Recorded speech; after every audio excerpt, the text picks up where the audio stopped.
Hello and welcome to Poker News. The newly opened Loose Cannon's Private Members Club is having a $10,000 free roll set to take place on Tuesday the 6th of February. It is called the Grand Launch Party and is boasting a glamorous celebrity turnout. Since the club opened late last year, 500 people have registered for membership, and so this event, which has been labelled the official opening, is expected to be busy. After the recent controversy regarding the Gutshot court case, it is perhaps worth mentioning that this club is a private members club.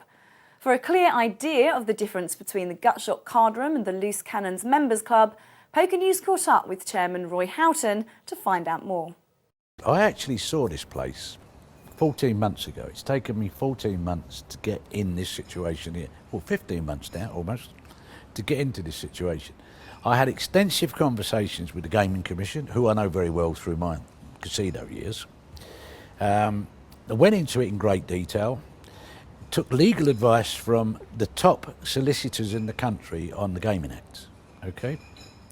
And discovered that if we ran a private members club, and it had to be a private members club, we couldn't charge weekly and we couldn't charge monthly. We can charge quarterly or yearly. But that's our minimum charge, which is a little bit disconcerting, but it's not the end of the world.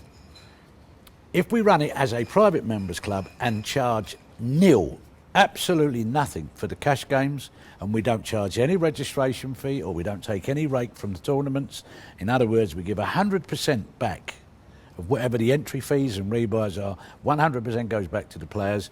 As a private members club, we're quite within our rights to do it. And in fact, as a private members club, strangely enough, we don't even come under the Gaming Commission's jurisdiction.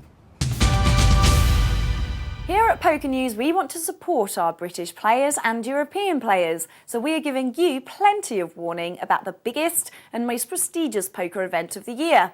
It is, of course, the World Series. This is the 38th series and will kick off on June the 1st and lasts nearly 7 weeks. This year sees more events added to the schedule, so instead of last year's 46 tournaments, there will now be a grand total of 55. That means there are 55 bracelets up for grabs. The schedule guarantees a wide assortment of games with diverse buy-ins. New events have also been added. These include a mixed game, $2,500 Omaha, 7-card stud, high-low 8 or better, and 3 horse events, $50,000, $5,000 and $2,500. All tournaments will end strictly at 2 a.m. with no exceptions, so an early night for everyone. An added advantage for all those who fancy entering without hurting the pocket, throughout the series there are still plenty of 1,000 and 1,500 events running as late as week 6. As for the rumours regarding turnout, the main event has been equipped to hold 9,000 players. So it will be interesting to see how many of those seats get filled.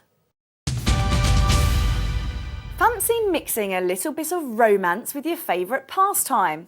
With Valentine's Day not too far off, Los Angeles is playing host to a sweetheart weekend at the Bicycle Casino from the 9th to the 11th of February.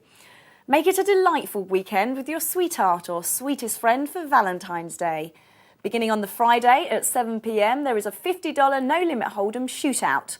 Or to be more romantic, team up with your loved one for a no-limit hold'em tag team, which begins on the Saturday starting at 4:15 with a $100 buy-in. And finally, Africa is set to hit the international poker scene with its biggest ever freeze-out tournament. May 2007 will see the inaugural 5-day South Africa Poker Festival, which will have no-limit hold'em as well as sit-and-go tournaments. The buy-in for the main event is $3,000 and will be held at the Monte Casino Resort. The event will be hosted by Kenner the Cowboy James and Robert Williamson III, who is better known for his expert Omaha play. So if you fancy being a part of poker history, this event is Africa's first ever tournament of its nature. Well, that's all from me. I'll see you next time.